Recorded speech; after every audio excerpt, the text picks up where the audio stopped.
This is my Ring of Honor, the Big Bang Internet pay-per-view review, and I gotta say this was a very good pay-per-view outing from Ring of Honor, and pretty much the audio problems and everything they had problems with the Final Battle pay-per-view that they had aired in December on GoFightLive.com. They pretty much fixed all those problems. The audio, I would say, still needs a little fixing, a little bit. I would say audio-wise, I would probably give the pay-per-view with audio-wise about 7 out of 10. And the video, I would say you could give that probably about a 9.5 out of 10. The video was no problem at Final Battle, so didn't have any. You knew that you would not have any problems with that. But going into this, it's going to be kind of a lot of people were wondering how the audio quality was going to be, which they did fix that a lot. They fixed the audio, made it more crisp, made it more clear.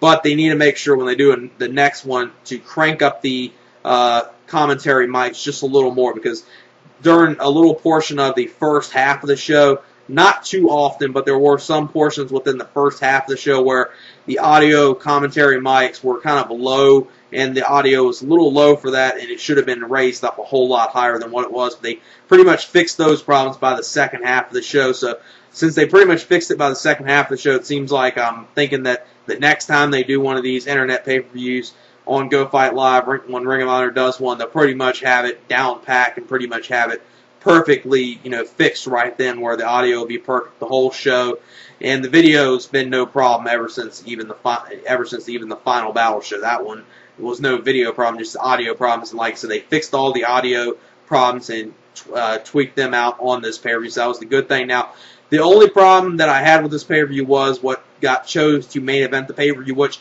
really wasn't Ring of Honor's fault that it had to main event the pay-per-view. Apparently, one of the competitors in the Lucha Tag match, which I think it was Super Parka, I think he was late coming to the arena, and that's the reason why they had to have the Lucha Tag match main event the pay-per-view, which was Blue Demon Jr.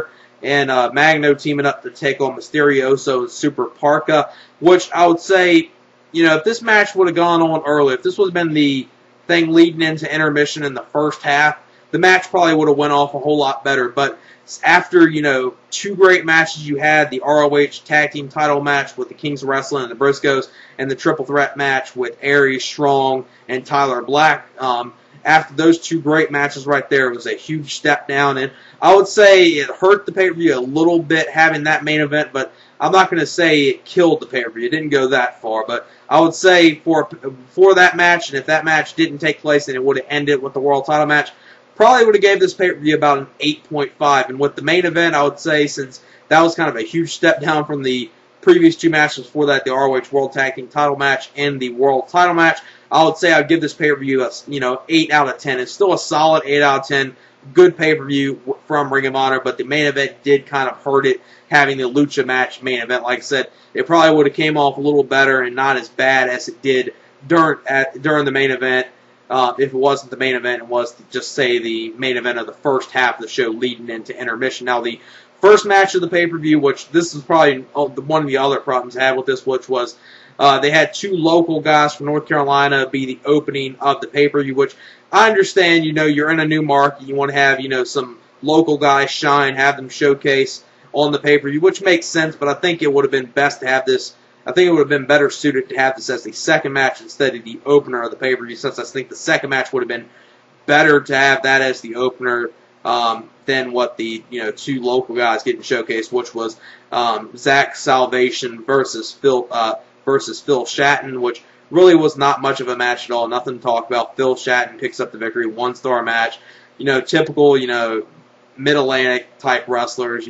Since me being from Virginia, there's not that many good, guys that wrestle in Virginia or the North Carolina or the Mid-Atlantic region, as far as good wrestlers. You either, have, some terrible, mass luchador wrestlers, or you either have, just guys like this that aren't good at all, really, in the ring at all. And I know I'm downing on them a lot, but I think they would have probably got, a little better suited if this was the second match. But the crowd was into it, but other than, the North Carolina crowd, I think those are the only people that even cared about this match, and the only reason why they cared about this match was they were cheering for, two local, hometown heroes, or, people from their state, getting showcased on a Ring of Honor show.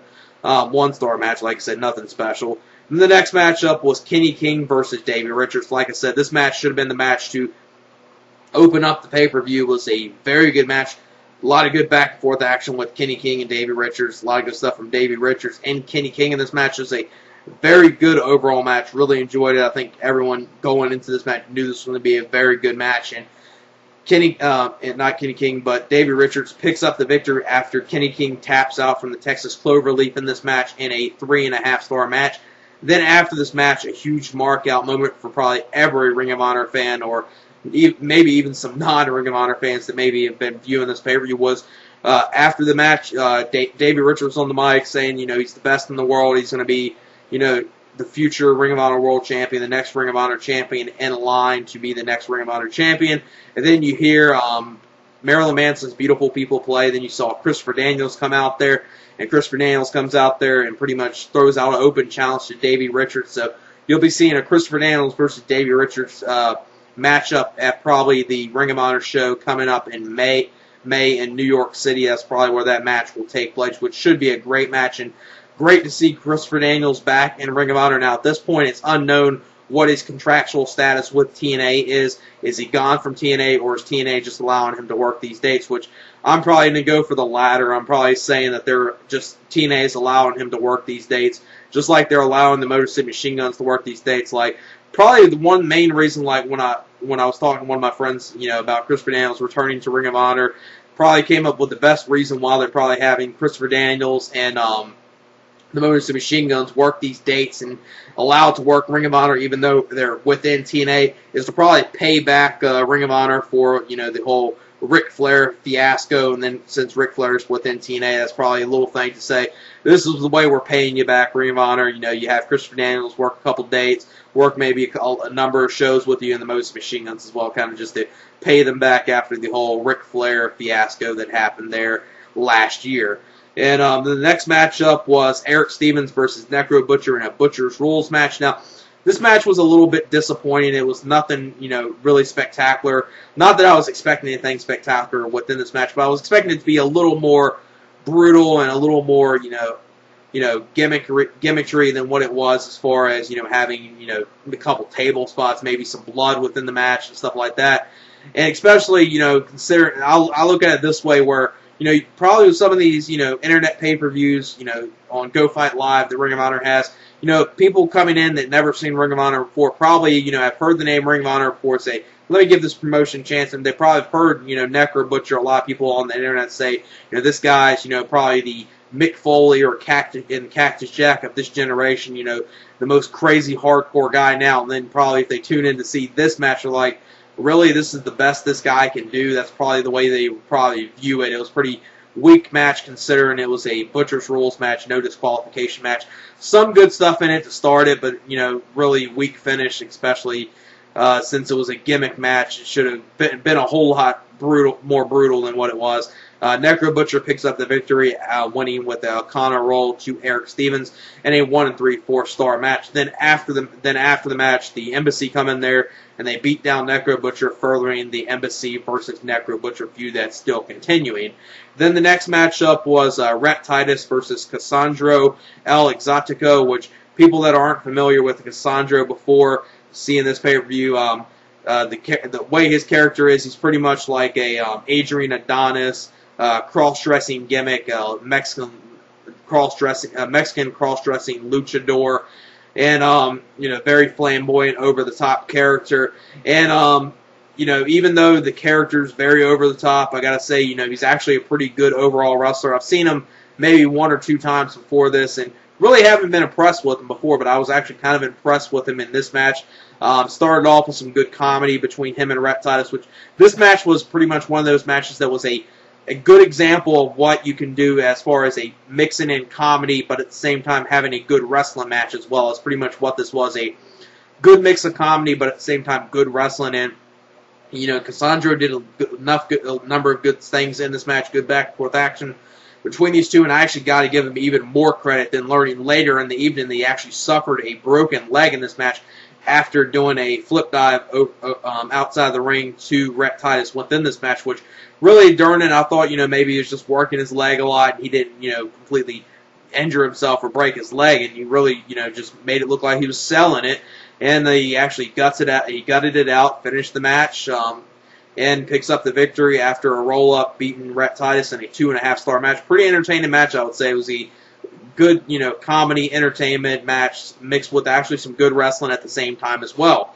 And then I got to give him even more credit, Cassandro, going out there to actually, gutting the match out and actually finishing the match with a broken leg that we found out later on in the evening. So I got to give him a lot of credit there. Then the next matchup was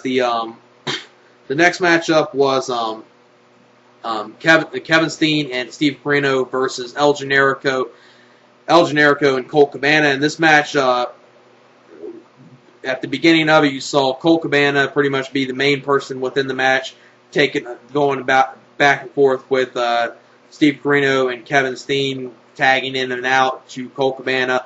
Then you saw Colt Cabana, and then you saw at one point in the match, you saw Kevin Steen hit a big boot to El Generico. And then the only other portion in the match, other than close to the end of the match, you saw them, in the middle of the match, have a stare down El Generico and Kevin Steen. Then from behind, Corino attacked El Generico. Kevin Steen was stomping him down. And then towards the end of the match, you saw El Generico and Kevin Steen outside the ring battling with each other. El Generico took a powerbomb to the ring apron from Kevin Steen. And then the end of the match came when Colt Cabana had Steve Corino in the Billy Goat's Curse submission hold. And then from behind, you saw Kevin Steen with the steel chair hit Colt Cabana. So the match ends in disqualification. Then after the match, pretty much furthering the build-up with the whole Colt Cabana, El Generico versus Kevin Steen and Steve Corino, which the main focus is obviously Kevin Steen and El Generico. You saw Colt Cabana bleeding from the head after the match after a chair shot.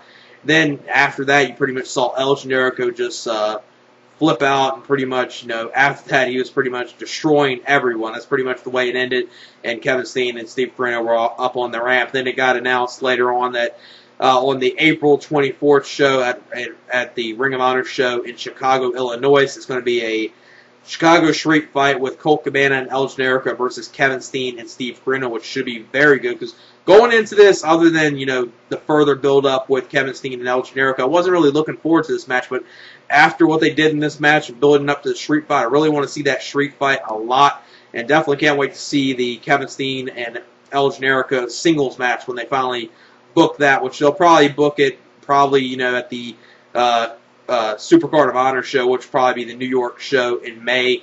Or maybe they'll try to drag it out even further to July or August, whenever Death Before Dishonor happens, and have a Fight Without Honor match between those two, because that's probably the way you'll see their feud end, with a Fight Without Honor, and maybe do the same type of finish where, after a brutal feud, they end up, hugging with each other at the end of it, and, saying that everything's over with the two as far as the whole bitter feud. That's probably the way they'll end it with each other. And the match with that tag match, I'll probably give about a 2 1/4 star, 2 1/4 stars.